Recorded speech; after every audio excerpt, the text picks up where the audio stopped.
September 14, 2021. Ama Mirna! Woo! Congrats po kay Ama Mirna.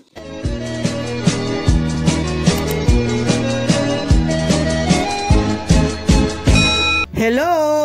Ang bibigyan ko ng komento ngayon o reaction ngayon ay tungkol sa isang karpentero ng Kalingap na walang iba kundi si Super JR. Si Super JR ay isang masipag at mapagkakatiwalaan ding karpentero ng Kalingap.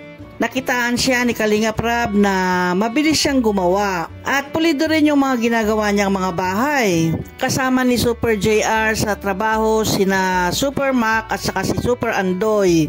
Sa dami na rin ng nagawa niyang bahay, ay nagkaroon si Kalingap Rab ng damdamin na patayuan din siya ng bahay katulad kay Super Andoy at kay Super Mac. Nasabi nga ni Kalingap Rab na marami na silang naitayong mga bahay pero sila mismo na karpentero ay wala pang mga bahay. Kaya isa rin siya sa bibigyan ni Kalingap Rab ng bahay. Pero nitong mga nakaraang buwan nga ay may nag-sponsor na ng pabahay para kay Super JR. Tulong-tulong ang mga sponsors para matayuan ng bahay si Super JR. Ito ay sa pamamahala ni Kalingap Dan dahil si Kalingap Dan ang nag-aalaga sa pamilya ni JR. Vlog kasi ni Kalingap Dan si JR eh. Dati-dati pa yon. Si Kalingap Dan ang tumutulong sa pamilya niya. Tumutulong si Kalingap Dan sa pag-ayuda sa kanila katulad ng pagbibigay ng groceries, ng bigas, ng mga gamit ng mga anak niya sa school at sa iba pa. Kung may problema nga ang mag-asawa nandyan si Kalingap Dan para tulungan sila o ayusin sila, pagkasunduin sila para mabuo ang pamilya nila. Kaya si Kalingap Dan ang tumatayong pinaka-guardian nila o ninong nila o ano pa bang masasabi natin dito. To the rescue palagi si Kalingap Dan sa problema ng mag-asawa. Kumbaga, blessing si Kalingap Dan sa mag-asawa. Pero nito nakaraan ay may nangyari na naman kila Super JR. May dumating na naman na manggugulo sa kanilang pamilya. Isa na naman sigurong pagsubok ito sa kanilang mag-asawa. Kaya pinuntahan kagad sila ni Kalingap Dan para alamin kung ano ba ito. Kung ano ba ang nangyayari. Ito na ang unang pabahay natin. Bagong-bago pa rin, kuya. Ito po kadan. Malinis. May bakod na. May mga tanim na rin, kuya. Tumubo na. Opo. Ito po, napakaganda pa rin.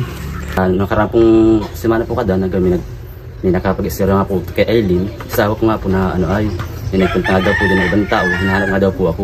Bakit daw, kuya? Ay, nga daw po kadan, kasi daw po yung bata nga daw po, ako daw po ang ama.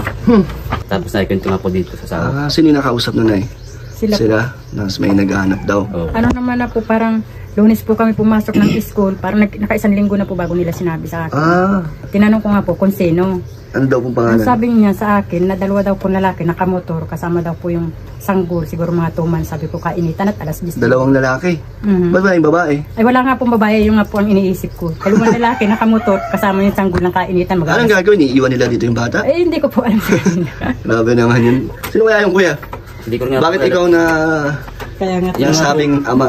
Yun nga po kadan po ang katang sarili ko po ay kung totoo po yung kadan, harap ko sila po na maayos po talaga.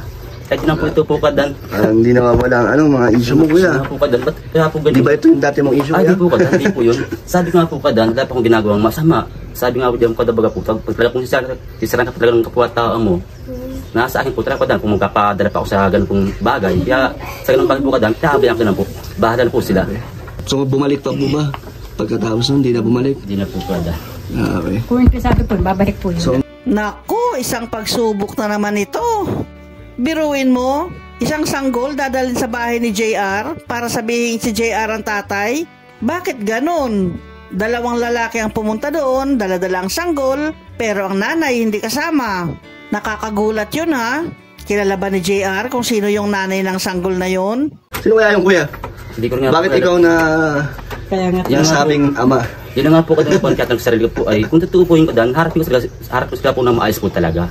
Kahit na po ito po kadan. Hindi nawawala ang mga issue mo, kuya. Po kadan, ba't kaya po ganun? Di ba ito yung dati mong issue, kuya? Di po kadan, di po yun. Sabi ko nga po kadan, wala pa akong ginagawang masama. Sabi nga po diyan kadabaga po, pag talaga kung sisarang ka talaga ng kapwa-tao mo, nasa akin po talaga kadan, kung magpapadala pa ako sa ganun pong bagay. Kaya sa ganun bagay po kadan, tahabayan ko na po. Bahala po sila. At walang matandaan si Super JR na babae na kanyang ginawa ng kababalaghan. Hindi daw niya magagawa ang ganoong bagay. Pero bakit sa dinami-dami? Bakit sa kanya pa dinala ang sanggol? Ano ba ang motibo ng mga ito?